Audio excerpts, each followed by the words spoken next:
हाल है आपका अमित?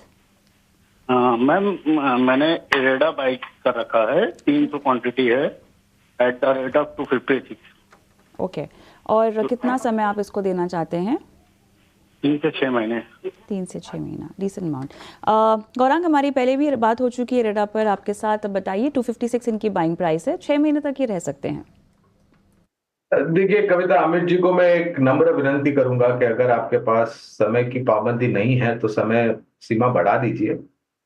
ये इसलिए मैं राय दे रहा हूं क्योंकि जब आईपीओ आया था, मेरे ख्याल से 32 के आसपास का आईपीओ था, मुझे ठीक से याद नहीं है। उसके बाद 300 के पार भी गया ये, और फिर अब ये 200, 225 और ऊपर ऊपर के तरफ 250, 275 के आसपास एक दायरेबंद कारोबार कर रहा है। जिस प्रकार से टिप्पणियां मैनेजमेंट ने करी हैं अपनी ऑर्डर बुक को लेकर के, वो काफी सक्षम और मजबूत है। और ये कंपनी ऊर्जा उत्पादन क्षमता को वित्तीय सहायता करती है, खास करके जो क्लीन और green energy power generating plants होते हैं।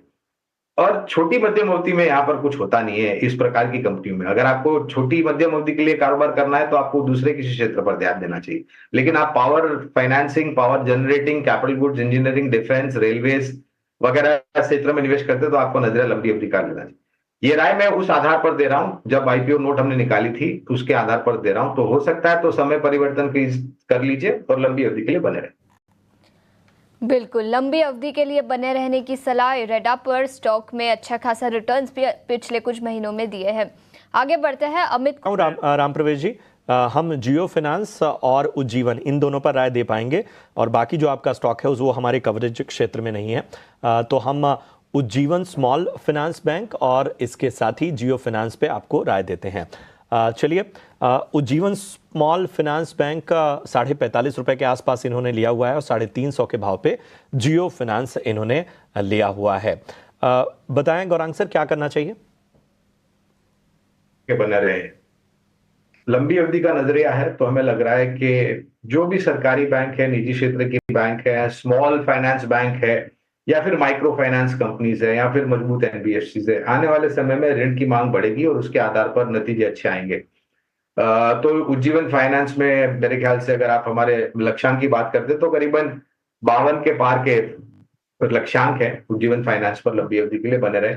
जियो फाइनेंस का जहां तक सवाल है तो एक बहुत ही शानदार परफॉर्मर लिस्टिंग के पश्चात हुआ और फिर एक दायरेबंद कारोबार 300, 350 नीचे के तरफ और ऊपर के तरफ 350 से लेकर के 360, 365 जाता है और फिर नीचे आ जाता है। लेकिन अगर लंबी अवधि का नजर आया तो हमारे 415 तक के लक्ष्यांक है। निश्चिंत होकर के बने रहें। अगर और जोड़ना है तो जोड़ सकते हैं, किसी को नया निवेश करना है तो वो भी कर सकते हैं। ठीक है, तो दोनों ही स्टॉक पर आपका जो है वो बेहतर नजरिया और इसमें बने रहने की आपको सलाह मिलती हुई। बहरहाल यहाँ रुकेंगे एक छोटे से ब्रेक के लिए। ब्रेक के उस पार भी आपके सवालों का सिलसिला बना रहेगा। बने रहिए 18 स्वदेश के साथ।